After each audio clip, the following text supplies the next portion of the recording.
Salut la gang! Donc aujourd'hui, on va voir comment additionner et soustraire des fractions. Alors, pour additionner ou soustraire des fractions, les étapes sont les suivantes. Premièrement, il faut que tu trouves un dénominateur commun à tes fractions. Pour trouver ton dénominateur commun, tu peux soit faire le PPCM ou tu peux multiplier tes deux dénominateurs. Mais attention, si tu multiplies tes deux dénominateurs et que ça donne un très, très grand chiffre, je te suggère de plutôt faire le PPCM. Deuxième étape, c'est transformer toutes les fractions sur le dénominateur commun en multipliant le numérateur et le dénominateur par le même nombre. Ensuite, tu fais ton addition ou ta soustraction et attention, on additionne et on soustrait seulement que le numérateur. Le dénominateur reste le même. Et finalement, n'oublie pas de simplifier ta fraction, de la réduire jusqu'à temps que tu sois plus capable. Et voilà ta réponse. Allons-y avec 3 petits exemples.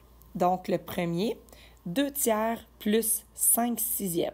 Donc, première étape, trouver un dénominateur commun à 3 et puis 6. Donc, deux façons, soit que tu trouves le PPCM ou tu multiplies les deux dénominateurs. Donc, si tu multiplies les deux dénominateurs, tu vas trouver 18, qui est un bon dénominateur commun. Par contre, si tu fais le PPCM ou même par logique, tu vas voir que le plus petit commun multiple de 3 et de 6, c'est 6. Ce qui va faire que tu vas trouver une fraction plus petite et déjà simplifiée. Alors, 5 sixièmes reste 5 sixièmes. Et notre 2 tiers, bien, il faut que je fasse 3 fois 2 pour obtenir 6. Donc, si je fais fois 2 en bas, il faut que je fasse fois 2 en haut. Donc, ça me donne 4 sixièmes. Et ensuite, je dois additionner ou soustraire le numérateur seulement. Fait que 4 plus 5, ça fait 9. Et le dénominateur reste 6. Dernière étape à ne pas oublier, simplifier la fraction. Fait que 9 sixièmes, je peux diviser 9 par 3, ça fait 3. 6 par 3 et ça me fait 2. Et j'ai ma réponse finale. Passons maintenant au deuxième exemple. Mais avant, je voudrais vous faire un petit rappel sur les signes. Souviens-toi, on a vu dans l'addition et la soustraction que lorsqu'on additionne deux nombres qui ont le même signe, il faut faire une addition. Par contre, lorsqu'ils ont des signes contraires, il faut faire une soustraction. Fait que s'ils remarquent qu'on va devoir appliquer ça aussi dans nos fractions. Alors, première étape, encore une fois, mon objectif est de les mettre sur le même dénominateur.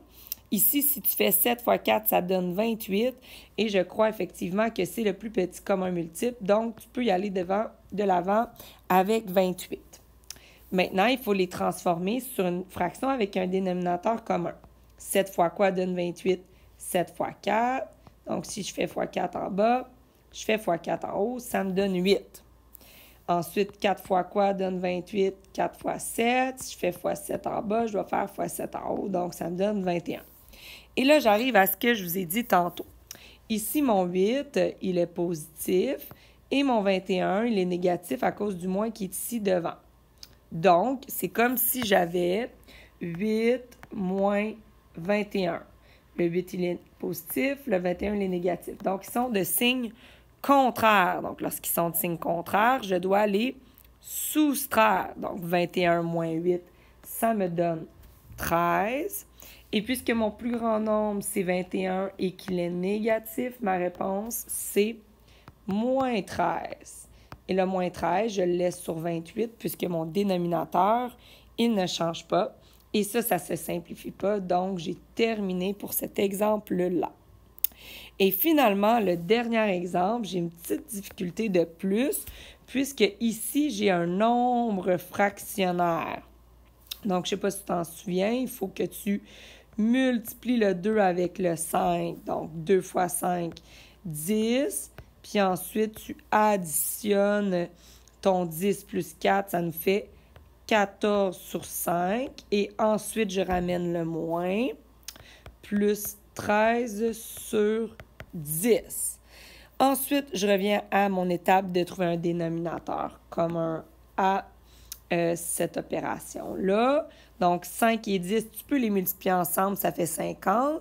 Mais encore plus facile, le plus petit commun multiple. Ici, c'est 10.